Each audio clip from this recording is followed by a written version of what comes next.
Vamos então começar o capítulo 22, Fascinação. Nós vimos no final do capítulo passado que o André, o Hilário e o Aulus estão na casa espírita, que é comandada pelo mentor o Clementino, o Raul é o doutrinador ali na casa. Aí nós vimos no final do capítulo passado o André comentar sobre uma senhora que estava junto do marido e que começou a entrar em transe, né, e ter acessos e se comportar de uma forma muito estranha. Vamos ouvir aqui as palavras do André.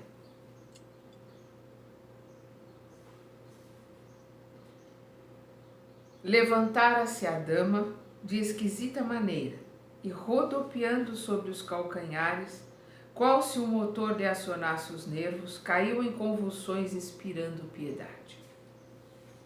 Jazia sob o império de impassíveis entidades da sombra, sofrendo contudo mais fortemente a atuação de uma delas, que ao enlaçá-la parecia interessada em aniquilar-lhe a existência. A infortunada senhora, quase que uivando, à semelhança de loba ferida, gritava a debater-se no piso da sala sob o olhar consternado de Raul, que exorava a bondade divina em silêncio, implorava, suplicava a bondade divina. Coleando pelo chão, adquiria animalesco aspecto, não obstante sobre a guarda generosa de sentinelas da casa. Vamos lembrar sempre que a casa está sendo protegida, existe ali o mentor, existe os guardiões, então nada acontece numa casa onde existe amor, onde existe oração, onde existe sintonia e empatia entre os trabalhadores, sinergia entre os trabalhadores, existe esse campo de proteção. Aulus e o irmão Clementino, usando avançados recursos magnéticos, interferiram no deplorável duelo, constrangendo o obsessor a desvencilhar-se de certo modo da enferma que continuou ainda assim dominada por ele a estreita distância. Vamos ver aqui que o André coloca que eles usaram avançados recursos magnéticos. Ou seja, são recursos que o André ainda não descreveu nos seus livros ou que talvez ele ainda não compreendesse na sua essência. Após reerguer a doente, auxiliando-a a sentar-se rente ao marido, nosso instrutor deu-se pressa em explicar-nos. É um problema complexo de fascinação. Nossa irmã permanece controlada por terrível hipnotizador desencarnado, assistido por vários companheiros que se deixaram vencer pelas teias da vingança. No ímpeto de ódio com que se lança sobre a infeliz, propõe-se-lhe humilhá-la, utilizando-se da sugestão. Não fosse o concurso fraternal que veio recolher nesse santuário de prece, em transes como este, seria a vítima integral da licantropia deformante. Vamos lembrar que a licantropia é a capacidade que o espírito tem de se transformar num animal. Nós vimos em outros livros, em libertação principalmente, os espíritos menos esclarecidos usando a licantropia para assustar tanto os desencarnados que eles querem dominar, como para assustar encarnados. Então, o poder da mente, a mente tem essa capacidade de se transformar, de plasmar aquilo que ela quer, e os irmãos menos esclarecidos têm essa capacidade. Todos que desenvolverem a sua mente têm a capacidade de transformação, a licantropia, a transformação em animais. Então aí a gente vê o obsessor, através da hipnose, fazendo com que ela quase se transformasse ali na forma mental, mas na forma mental ela se sentisse como uma loba, uivando, se contorcendo ali, ficando de quatro como se fosse um animal. Vamos lembrar que a fascinação é um ponto acima da obsessão. Então, a obsessão é quando, por sintonia, um espírito está ali querendo vingança, querendo justiça, junto ao encarnado ou ao desencarnado, ou até encarnado com o encarnado. A fascinação é um degrau acima, é um domínio maior. É quando esse obsessor tem uma capacidade de domínio e de poder sobre a mente do obsediado mais forte, mais predominante. Então nós vemos aqui que esse obsessor tem a capacidade, através da hipnose, de fazer com que essa obsediada se sinta ali como se fosse um animal e fique subjugada ali. Quer dizer, a subjugação é a última etapa da obsessão, né? Quando praticamente o obsessor toma conta da encarnação daquele obsediado. Então, no caso dela não chegou a tanto, mas está no caminho. A fascinação é o caminho da subjugação. O próximo passo é a subjugação. É uma obsessão extremamente forte, com um controle muito grande do obsessor sobre o obsediado. Nós vemos aqui o Aulus continuando. Muitos espíritos pervertidos no crime abusam dos poderes da inteligência. Vamos lembrar sempre que a capacidade de inteligência, a capacidade de conhecimento, ela independe de bem e de mal. Ela depende do nosso esforço e da nossa vontade de desenvolver as nossas capacidades e a nossa inteligência. É uma força, é uma energia. E a energia tanto pode ser usada para o bem como para o mal. Infelizmente, a maioria das pessoas tem uma ideia lúdica de que o bem tem conhecimento, o bem tem inteligência, o mal não. Isso não existe. Isso é fantasia, né? A inteligência, a capacidade, a energia é uma força. Ela não é boa, ela não é ruim. Ela é uma energia. E aquele que vai utilizá-la é que vai fazer com que essa energia seja utilizada para o bem. Então nós vamos ver os irmãos de luz usando essa energia para ajudar, para facilitar o ensinamento e o desenvolvimento de encarnados e desencarnados. E vamos ver os nossos irmãos menos esclarecidos. Eu não gosto de usar a palavra das trevas, porque fica um negócio meio estranho, porque todos nós estamos no caminho, todos nós, se não somos, fomos ontem irmãos menos esclarecidos, usam esta mesma energia para assustar, para dominar, né, para, digamos assim, humilhar, machucar tanto encarnados como desencarnados. A energia é a mesma. É aquele que está utilizando, que usa essa energia para fins diferenciados.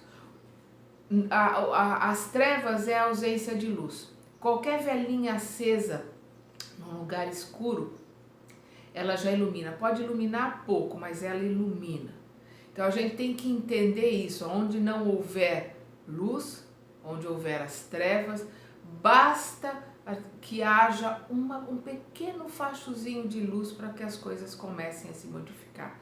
E é isso que Deus espera de nós, que a gente comece dentro de nós esse fachozinho de luz através da busca do conhecimento, para que possamos usar esse conhecimento a nosso favor para crescermos e melhorarmos. Vamos voltar aqui no áudio. Muitos espíritos pervertidos no crime abusam dos poderes da inteligência, fazendo pesar tigrina crueldade sobre quantos ainda sintonizam com eles pelos débitos do passado. Afins atraem afins, sempre. A semelhantes vampiros, devemos muitos quadros dolorosos da patologia mental nos manicômios em que numerosos pacientes, sob intensiva ação hipnótica, imitam costumes, posições e atitudes de animais diversos. Ao passo que a doente gemia de estranho modo, amparada pelo esposo e por o Raul que se esmerava no auxílio, Hilário espantado indagou: tão doloroso fenômeno é comum? O Aulus responde: muito generalizado nos processos expiatórios em que os espíritos acumpliciados na delinquência descambam para a esfera vibratória dos brutos, coadjuvando em benefício da enferma, cujo cérebro prosseguia governado pelo insensível perseguidor como brinquedo em mãos de criança. E por que não separar de vez o algoz da vítima? Calma, Hilário, ponderou o assistente. Ainda não examinamos o assunto em sua estrutura básica. Aí nós vemos aqui a sabedoria do Aulus, porque ali naquele momento a visão ela era uma vítima. Mas quando a gente entende a lei de ação e reação e que a justiça divina é misericordiosa e é justa, não existe vítima, o que existe é sintonia, né? Afins atraído por afins. Então, se não houver um estudo daquela situação, aquele que for intervir ali vai cometer uma injustiça, porque quando às vezes se ver o passado, vai ver o que aconteceu, aquele que nós chamamos de vítima pode ter sido um algoz muito pior do que aquele que é o algoz hoje, que foi vítima ontem. Então a gente precisa ter esse cuidado e esse olhar com compaixão. Compaixão é a capacidade de olhar o sofrimento do outro, se colocar no lugar dele. Saber que ontem nós estivemos nessa situação. Então o que o Raul está tendo ali é compaixão para com os dois, porque os dois são vítimas, os dois precisam de ajuda. E é o que o Aulus está colocando aqui. Calma, Hilário, ponderou o assistente, ainda não examinamos o assunto em sua estrutura básica. Toda obsessão tem alicerces na reciprocidade. Recordemos o ensinamento de nosso divino Mestre Jesus. Não basta arrancar o joio, é preciso saber até que ponto a raiz dele se entranha no solo com a raiz do trigo, para que não venhamos a esmagar um e outro. Não há dor sem razão. Atendamos assim à lei da cooperação, sem o propósito de nos anteciparmos à justiça divina. A fé é a certeza de que Deus está em todos os pontos, em todos os lugares, em todas as pessoas. No ar que respiramos, na água que bebemos, em cada célula nossa. E quando nós temos essa fé em Deus e sabemos da sua justiça, sabemos que não existe dor sem que haja uma necessidade de aprendizado. Não existe algoz e vítima, existe reciprocidade num aprendizado mútuo, por mais doloroso que nos pareça. É sempre um aprendizado mútuo. Raul, sob o controle do mentor da casa, tentava sossegar o agitado comunicante, recordando-lhe as vantagens do perdão e incutindo-lhe a conveniência da humildade e da prece. Aflito, como não querendo perder o fio da lição, meu colega beirou-se de nosso orientador e alegou: todavia, para colaborar em favor desses irmãos em desespero, será suficiente o concurso verbalista? Não lhes estendemos simplesmente palavras. Isto é muito importante o que o Raul coloca, gente. Vamos prestar muita atenção. Não lhes estendemos simplesmente palavras, mas acima de tudo o nosso sentimento. Toda frase articulada com amor é uma projeção de nós mesmos.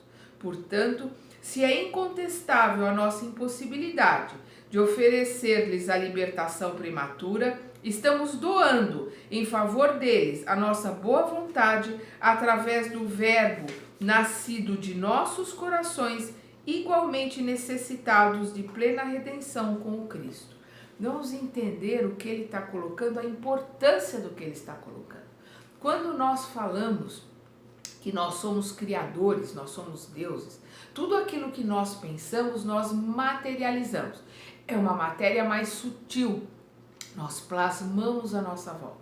Todas as nossas palavras são emitidas com a matéria materializada do nosso sentimento. É muito importante que se entenda isso, porque o que o Hilário está perguntando vai se ajudar esses dois irmãos tão necessitados só com palavras? E o que o Aulus está explicando, ele não está dando só palavra, ele está dando a energia dele. Ele está doando o amor dele junto com aquelas palavras. Aquelas palavras estão materializando à volta daqueles irmãos a energia que o Raul está emitindo. Isso é muito importante.